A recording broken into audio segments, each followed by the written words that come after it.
Welcome back to Faith Ventures. I'm Dr. Norman Horn, and with me today, I am joined by Arturo Del Rio. Arturo is a partner and chief mission outreach officer for Pro-Life Payments, and also recently licensed in ministry with the Millennium Bible Institute. Pro-Life Payments is a really interesting fintech company. Arturo is going to tell us all about it and how he got started in this industry and a whole lot more. So Arturo, welcome to the show. Thank you for joining me. Well, thank you for having me. I appreciate it. Big fan of your stuff. Well, love you guys. That's so kind. Well, we've been excited to learn more about you guys and get a little involved, and hopefully we will continue this relationship for a long time. So I really appreciate you and what you do as well. So let's start off by talking about, how did Arturo Del Rio become the Arturo of today? Can you describe a little bit about your career journey and how you kind of got to where you are now, and some of those big highlights along the way?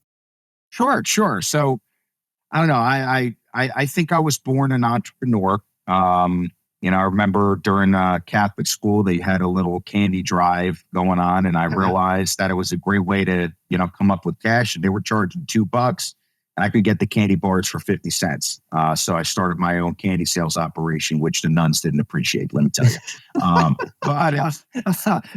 learned, literally, I've always had this kind of, sort of weird combination of art and business in my body. Half my family, my father and his side of the family are from Spain. My mother's side are American Italians from New Jersey. And my American family, they're all educators and artists, right? My grandfather was a historian. He was a Bible scholar. He dealt in literally read ancient Greek and Latin, Aramaic, and Hebrew. So I learned, the Bible and history in a really cool way. And then my Spanish side, we're all business folks. So I've kind of always been in the middle. So I started really getting into business when I was about 13 or 14. I had learned how to play the guitar and sing. I played flamenco and all kinds of stuff. And I just decided one day, we were at a restaurant, that I wanted to get paid to go out and sing at this place. It was a place in Philadelphia called Mallorca, which doesn't sound like a good reason of how I started my business effort. But it was weird because I started as a young kid there, and I learned, Armindo was kind enough to, give a 13-year-old kid a shot to sing and play there at his restaurant. But it was interesting because I learned a lot. It sounds strange, but I learned a lot in dealing with people. I learned a lot about business. The owners there, I was kind of like their little mascot golden boy. They loved me. But they taught me all kinds of stuff. They taught me about running the business. They taught me about P&L. They taught me on, hiring employees. I learned how to interact with all kinds of people. It was interesting. There was a really cool mix of people at that restaurant. It was a kind of high-end place still with business owners. And I met Shyamalan there and doctors. And it really taught me how to interact with people. And at the end of the day, the reason I always think of that as my start in business is because all those important lessons of interacting, how to communicate, listening, and learning how to not only speak to people, but do so in a way that is memorable. As a young entertainer, that was really important, because if I wasn't good at it, I remember seeing the other people that would go sing there. They never made much money. They would sit in the corner and play, and that was kind of it. But, I'd grab my guitar, go table to table, talk to people, crack a joke, and you know what? All that stuff hit me right in the wallet. So, it was kind of my my introduction to really learning how to communicate, be a sales and really marketing professional, which at the end of the day, I am kind of what has made me successful is my ability to sell, interact, and create partnerships. And that's where it all started. So, I was in that business for a long time. I had an entertainment company. I actually opened up my own independent wine distribution company before I could legally drink, which was really funny when I got pulled over by the police and I had a license to carry open containers, but I was 20 years old. Let me tell you, those were fun days. But okay. I learned how to be self-motivated, create all this. And then I had a really bad car accident. Somebody hit me from behind. I didn't walk for almost a year. I was like having all kinds of issues. And at the time, I was always like the anti-technology guy. which sounds weird coming from a person who's owned a couple AI companies, an app development company, works in a fintech, really a financial software company is what we amount to be. Yep. And while I was laid up, I've always been a pretty aggressive reader. So I was just learning about different things, and I started learning about software. And at the time, this is like, oh man, this is probably 2009-ish, something like that, 2009, 2010. And I love this idea because with wine, you got to buy wine, sell it. But with software, you had to build it and then you could sell it and sell it and sell it and sell it. Now, I had no idea. I literally in 2010 did not know how to send an email, and I did not know what Save As was. And that's a real story. I'm not exaggerating. I am being literal. I didn't understand tech, but I understood margins. So it seemed like a cool idea. And I decided, you know what? I'm going to get into this and learn how to do this stuff, right? I'm going to get into the tech world and put that out there. And, but I started looking in and seeing my buddies that were coming out of, colleges with, ridiculous loans, and getting $40,000 jobs. Right. And I'm like, I don't know if that's how I want to do this. Cause I was still making money with my businesses. So I decided I was going to get someone to hire me. So I was going to get paid to go learn about technology as, be a sales rep or something. And, it turned out later, and I'll leave the names out of it, that the individual who gave me a shot wasn't the most forthright businessman in the world. No. But I'll be always thankful to the gentleman because he did give me an opportunity. No one would, and I had no background for this.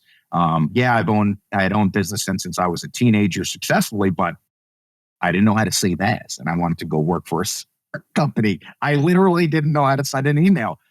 So I put on a suit since no one would hire me. I'd sent literally hundreds of resumes. And I picked out a couple places that I thought, this would be a good place for me to learn, small software companies, put on a suit, and just started showing up every day until somebody would give me an interview. And after weeks of me annoying people, this gentleman at the small ERP company came out. He was the owner, and he says, "Listen, you got to stop coming here." I said, "Well, listen, you just got to give me an interview. Give me an interview. Talk to me, and I'll stop bothering you." And he's like, "Well, listen, if I give you an interview, you're never coming back here, right?" I said, "Well, it's going to be tough because you're going to give me a job, and I start Monday." And I did, and I did, and and the guy gave me a shot. And I learned a lot about software within a few years. And I was able to get myself into another tech company called Fiberlink. And it was a cool, my entrepreneurial spirit never died. I ended up going from there, dropping off a business case on the CEO's desk, much to the chagrin of my manager at the time. But the CEO thought it was a good idea.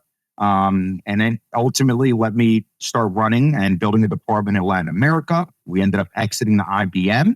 I ran that program for them for a while, and it was a really great learning opportunity and really kind of the start of my career. Ultimately got into another company called SunGuard Availability Services. Probably the most interesting job I've ever had in that respect. Learned about everything: cybersecurity, co-location, cloud services, migrations, penetration testing, disaster recovery, everything you could imagine. And it was the deepest education.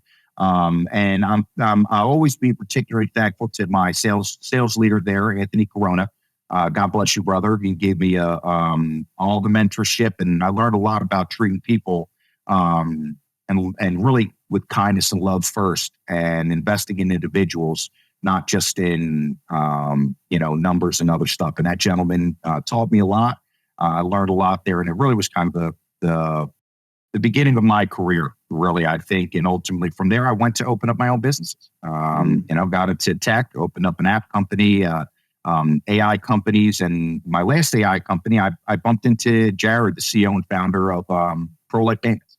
And we set up a partnership. My tech was driving leads to him, getting him going, in exchange for ongoing commissions. But right when I heard about this, it was impactful to me, right? The idea that, these major credit card providers and really merchant processors, folks like the Squares and PayPals of the world, and not just them. I mean, almost all those big box technologies were not only supporters, but a lot of them are active investors in organizations like Planned Parenthood and profit. Yeah. I had no idea, right? I had no idea. And as a Christian, the idea that my money was being used for things like that, when I really believe in life, I believe in helping mothers and saving children, quite the opposite of investing in wealth, in what I would consider to be not the Lord's work, right? Right. So I was inspired immediately, and Jared was on fire, man. And he's telling me all this stuff, and I'm losing my mind, like looking into it. And I told my wife, she was one of my founders, and like, this is my second AI company already. And AI is cool, but it ain't babysitting cool. You know what I mean? So, and I told her, if I can find a way to get out of this and move over here, I'd been studying with the intent to go into the ministry full time and take my private money, from my companies and really have that run my ministry. I don't really want an offering plate. I want to be able to educate people in the way of the Lord, and hopefully, if it gets large enough, to have orphanages that also provide not just the standard education, but you probably guessed it, entrepreneurial skills. Right, apart from giving people the word of God, I think if you can give people the ability to be free financially, I think that makes a big impact. Right, if we can have an army of people who are educated in the Lord and aren't answering to a certain clock and have time to go and build something great, I feel like that can make an even bigger impact. So ultimately, I was able to come over here full time, joined as a partner and owner and their chief mission outreach officer back in October, and it's been an amazing journey here. Literally saving babies with every swipe. But yeah, that's how I got here, brother. Yeah. That's how I got here. I love it. And just the Pro-Life Payments has a really interesting mission. And so tell me, because I think another thing that's kind of neat about them is that, there is a problem even with current fintech at times in basically stopping people from being able to go through commerce with others. And they'll say, well, if you don't believe like us, well, then we're shutting you. You're not going to have access to us. And so it's like this kind of weird, almost like pseudo censorship sort of thing in a manner. And yes, they're private organizations. Crazy. Yeah. So they're private organizations, so they can do that. But why do that? Why do we need to run businesses like that? So another thing so Pro-Life Payments, though, like not only are you guys saving babies, but you're basically trying to be that sort of agnostic platform and be non-censorious, if you will, right? No, you're right. I mean, we believe so. Part of our mission is, it's protecting commerce and saving babies. Right? That literally is what we do. That's the mission. And in the world we're in right now, and everybody knows, PayPal and not just them. Banks are canceling Christians all over the place. There's articles about it coming out constantly. These requirements being pushed, for ESG, DEI, all that stuff is really against us. I mean, the reality is somebody has to be out here trying to fight that good fight and allow us to transact and grow within our community and do the good works that we want to do with the freedom to do so, as though we were free Americans, to have our opinions, our beliefs, and continue to transact our business the way we wish. And it's interesting, there's been such a heavy turn against Christians and frankly, Christian commerce. It's insane, right? And in fact, if you're pro-America, if you're a Christian, if you're buying Bibles, you're on lists nowadays. Right? These are things I never thought we would be talking about this here as though we were communist China, but we are. So that's what we've come out to do. We're not out here canceling people. We're here to genuinely partner with people, help them with their businesses. And what's funny? People don't pay more to work with us. This has been a real awakening to me. A lot of, forgive me for saying it, but a lot of organizations slap a Jesus sticker on a mediocre and or subpar solution, and it's usually more expensive on top of it. Well, I don't think that's what Christ wants from us either. We talk about, showing and putting the Lord on display in all the ways we can. It's not just about, going to church or scooping soup into, a bowl for a homeless individual. We can put Christ and the Lord on display everywhere, every day. And that includes in our work and what we do. And we believe wholeheartedly in this mission, that at the end of the day, we can do better working together, giving people a better choice, not just a choice, a better choice. The technology we have is spectacular. we not only are helping mothers and saving babies, but you're not paying more and getting less. You're paying the same or less and getting more with our solutions. We have these specialized solutions for folks where we're literally saving them. Listen, people don't know this. If you're using QuickBooks invoicing, you're paying 3.4, 3.5% on that. And you can't even do dual discounting, which means pass along credit card transaction fees and compliantly offer them a second free option to pay, like ACH. You can't do that in QuickBooks. Don't worry. We have an integration that doesn't change the workflow and does that. Listen, that saves people hundreds, if not thousands of dollars a month. Just that change alone. So for us, we believe in creating something better for the marketplace, a better option. And we also partner with people.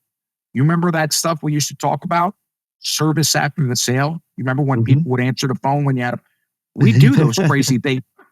Who knew? Who would have thought of that? Talking to your customers. But, I think it's more than just a business. It's about in each way that we interact with our customers, we want to be better. We want to do the right thing. And we want to be putting that, that life of Christ through us on display in every way we can. And that includes, when one of your customers calls, answer and talk to them, help them, right? Try that with a PayPal, a Stripe, or a Square. Yeah. Don't worry. PayPal's impossible. Oh my gosh. Fine. Yeah. They'll send you to the FAQ page and tell you we believe in you, right? And then put you on a list. Yeah. Well, and what's cool too, and we haven't really talked about this, but one thing that we like to talk about at LCI, of course, we're, unabashedly, unapologetically pro-life, of course. And even as it pertains to our, strictly libertarian ideas, we think that, abortion goes against the non-aggression principle. But one thing that's important to also realize is that in order to actually stop abortions, it's not just getting something passed at the legislative level. It's not just getting that Supreme Court, reversal of Roe v. Wade and all that. I mean, those are good things. Yeah. But what we also have to be doing is offering life-affirming options at every step of the way, which does not require anything from the government to do. It requires effort on our parts. And that was something I feel like, I've seen a few very particular companies that do this upon occasion, and Pro-Life Payments being the most recent that I've seen. And like really proud of you guys for that. Because that offering those options that are kind of extra government at that point, exterior from, such an important thing. And so, I think that's one of the most compelling aspects of Pro-Life Payments, at least from my point of view. And this is not a Pro-Life Payments advertising campaign, but it is really cool to see what they're doing here. No, but this is the thing. Planned Murderhood gets funded by the U.S. company. Mm-hmm. Yeah. Okay. No crisis pregnancy centers getting funded by them. Yeah. So the reality is, I think it's easy for people to talk the talk, but they don't want to put their money where their mouth is. We're not offering some shtick here and jacking up prices and then don't. That's not what we do. We're literally going to match your beat rates, but we donate 15% of our gross receivables. Mm-hmm. Okay, not profit, receivables. We are genuinely looking to become the world's largest pro-life funder. We want to become the platform that donates the most for this fight. And again, it's not just about, we're not out there trying to berate women in front of a Planned Parenthood. That's we're not showing the love of Christ in that fashion. We do believe, however, in providing options, because I don't think most of these people wake up in the morning and think to themselves, it would be great. Let me go kill my baby. That's not what happens. Okay. These women genuinely feel ostracized. We talk about it all the time. Churches, they don't want you to kill the baby, but let that girl show up when she's 16 and pregnant in church and then tell me how she's treated. Yeah. Tell me how she feels then. Yeah. Yeah. I mean, it's true. So if we can't not only provide, the funding, but we need to provide loving Christian care to these individuals. And that's the first and most important thing. So that's what we do. We actually provide that funding to organizations that do that. And they're not just, doing the sonogram machines. They're actually helping people identify, financial literacy courses for them. They're pushing them to specialized institutions that helps work with single mothers to get, job training, job placement, right? So we're talking about solving, a problem, not just treating symptoms. So That's right. that's where we're at. And next, and just actually, we're very close to releasing now peer-to-peer payments. Mm-hmm. So, Venmo, we're coming for you, baby. Right? Hey, there we go. That's the next one. Not Zell's out there doing it, PayPal's doing it, Venmo's doing it, Cash App's doing it. Well, why don't we have a good choice? Mm-hmm. Right? Why don't we have an option? Well, that's coming down to, and God willing, within the next year or so, we're actually going to be a full banking institution as well for our community. And with the same mentality, right? Actually put our money where our mouth is. Don't just squawk about it or come up with a product, jack up the price and donate a couple percent. No, we're trying to really do this. And it really is a mission for us. Yeah. Because we're not money motivated. I think that's why it's been going the way it has. Well, it's provide a competitive product, make it a compelling value added, proposition, do great service, and the money will follow at that point. That's a great thing. And not the least of which, identifying amazing partners and people like yourself who are out here. Listen, we're all on the same mission. Mm-hmm. We're trying to put the Lord on display through our work, whether it's this ridiculously awesome podcast, the other work that you're doing on your own businesses, the way you just interact with people. I see it with you every time I talk. First day I talk to you, and it's not even meant to be a plug. I don't know how to give an idle compliment. So just know what I'm saying. I mean, we're supposed to have like a 30-minute call. I think we're on a call for, I don't even remember how long. Yeah, like it was like 90 minutes. That was the first call. Yeah. And we had nothing done, but I don't think we had 6 seconds of actual communication about business. But you know what? That's the point. It's about the community, the relationships we have. It's not just about the money. It's about identifying the right people, the right partners, and people so that we can grow together and make a larger impact. And I think that, we've been blessed to have folks like you that we've interacted with that really are helping us get to point B. And, we're thankful for that. And I mean that beyond seriously. We are so thankful for even an opportunity to come on here and chat and talk to you. And we genuinely hope we're adding value. That's really what we'd like to do. I think it's a fun meta point, to kind of make and to steal the show for 15 additional seconds here. We everybody that I interview on this show is just super interesting, and it has been extremely fun to interact with entrepreneurs, with marketers, with people in finance, people in investing. I mean, it's crazy just how many interesting people have been able to come on the show. So if we haven't gone back, folks, and listened to some of our older episodes, go back and just start from the beginning, because it's really interesting. They're about 30 minutes each. So it doesn't take that long. It's fantastic. So anyway, that's great. I'll plug you for it. They're really fun. And you have a lot of choices out there for podcasts, and good those you do. These are really cool. And you will pick up some really good golden nuggets. These are your brothers and sisters in Christ. I mean, it's so encouraging to see what people are doing. And I've got crazy projects going on right now. And I think Faith Ventures, just doing this has been encouraging to me in becoming better at what I do, which is exciting. Anyway, so, okay, that's enough about internal plugs here. That's our advertisement for today's show. But back to Arturo and his story, because this is so cool. We're going to run out of time. We could probably talk for like 90 minutes just about all this, but we're not going to do that. We're going to keep it to closer to 30. Arturo, we've gone on a bunch of different things here.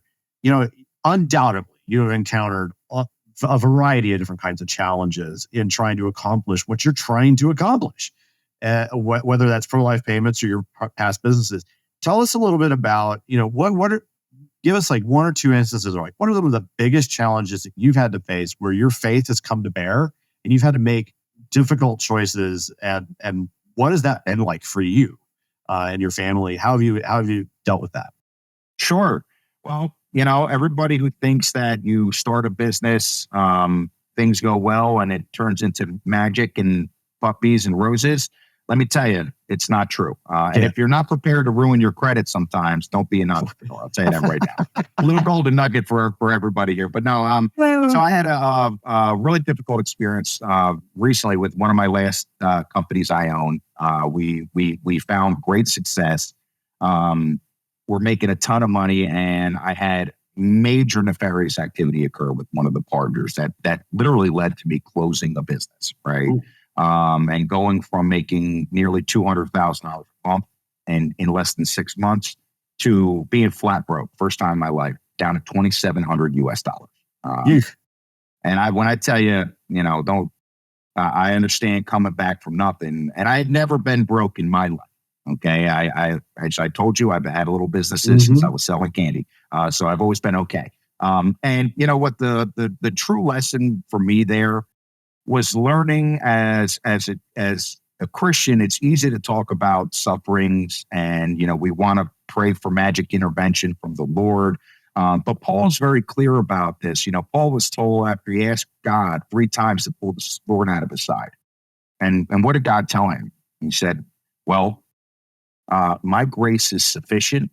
My power is made perfect in your weakness."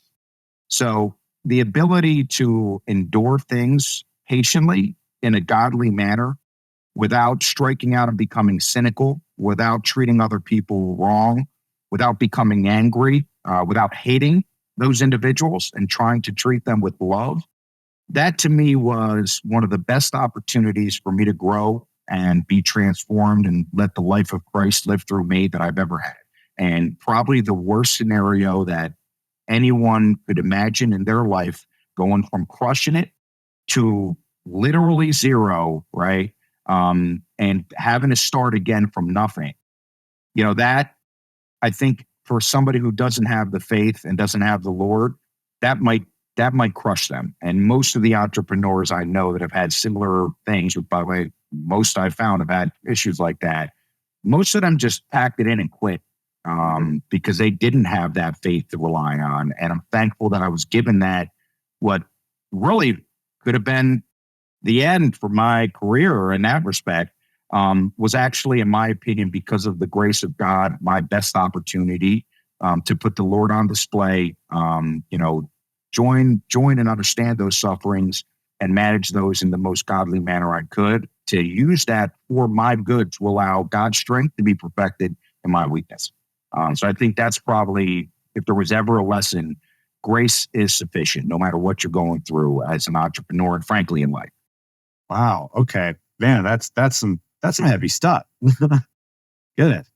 Well, it gets tough sometimes, Yeah. but here's the good news. That came to pass too. And here I am. So, praise the Lord, things are going great. But, just remember, no matter what the trial and tribulations, nothing is too great. Hold steadfast, do the right thing, no matter what people are doing around you. And it will be hard sometimes, I promise.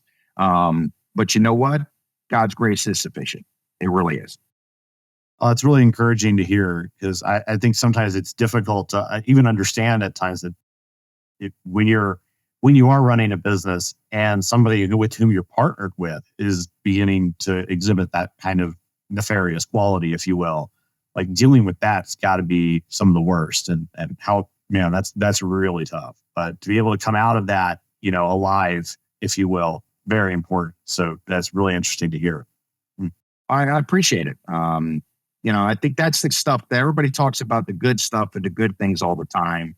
And Mhm. yes, life is amazing and things are great, but you have to remember God's with you there too. Yeah. And most importantly, when those times are tough. So, and listen, the good news in that story is life is great. And just a few years, I'm back on top and better than ever. And again, that ability to patiently endure things and continue doing the right things, I don't see another way. Yeah. And I'm thankful for that. Cool. Let me kind of shift into a little.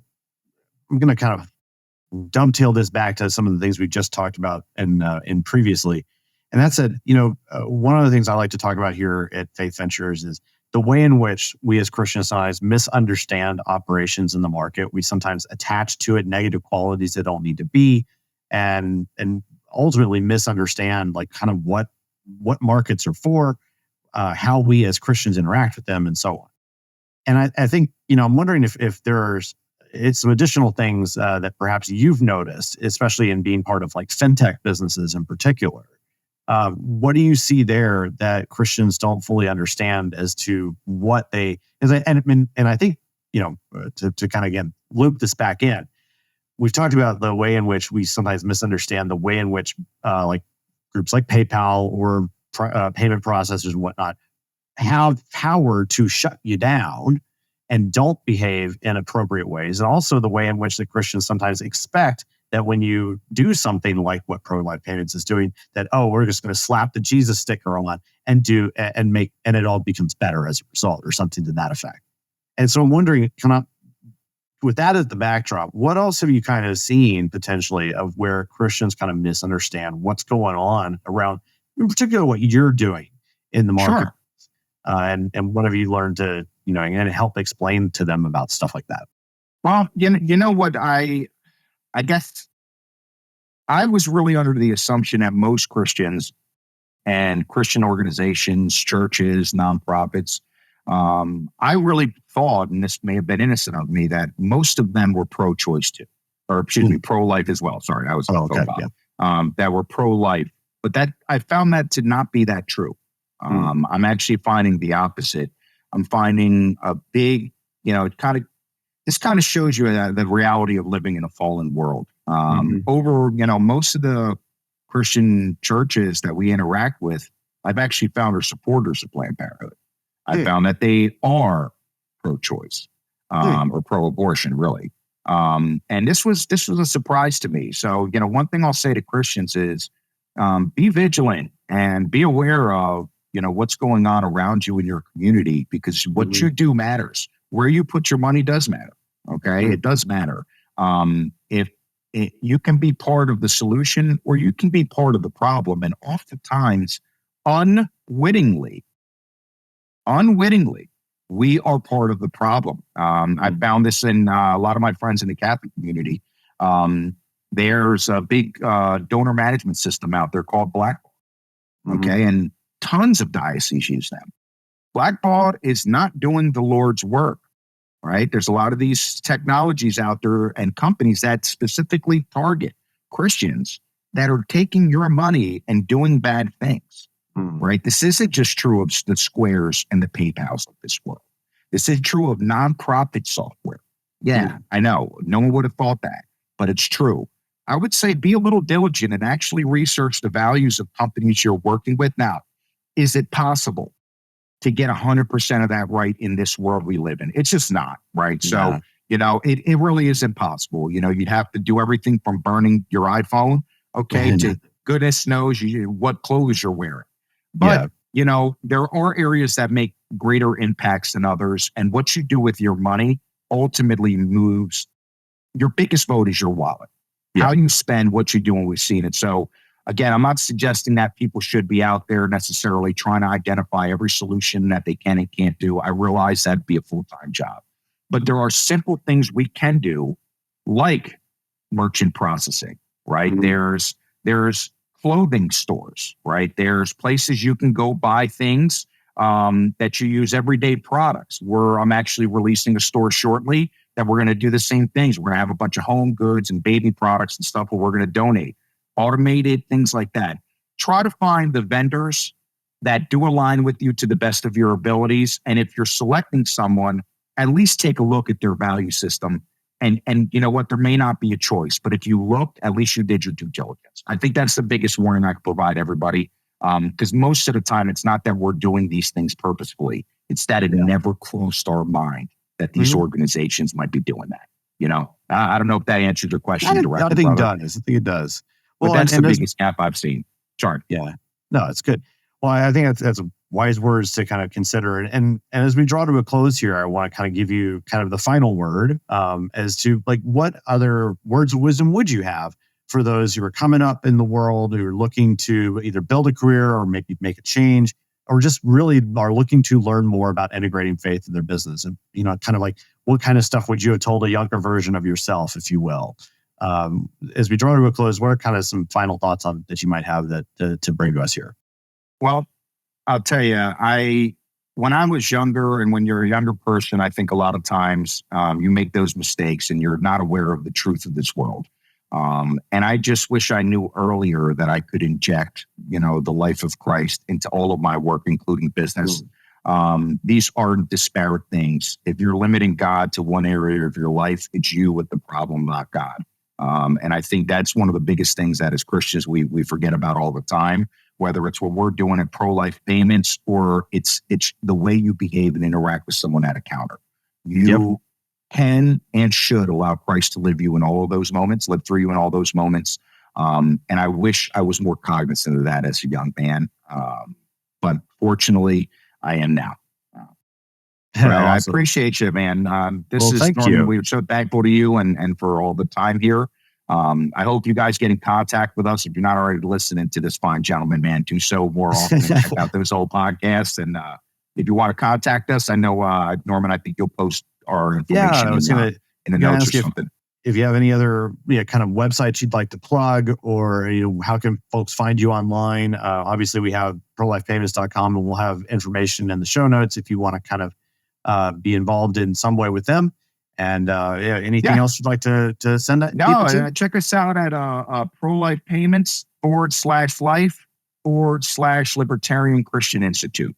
We want to make sure that gentleman gets credit for having us here and raises more to do the great work they're doing as well. We'd love to have you. And if you go to the main website, just make sure you let us know that we heard about you here in this great platform and podcast. But thank you all, and God bless. Appreciate you. All right. Well, thank you so much. And we appreciate you very much, Arturo. This has been Faith Ventures. We'll see you next time.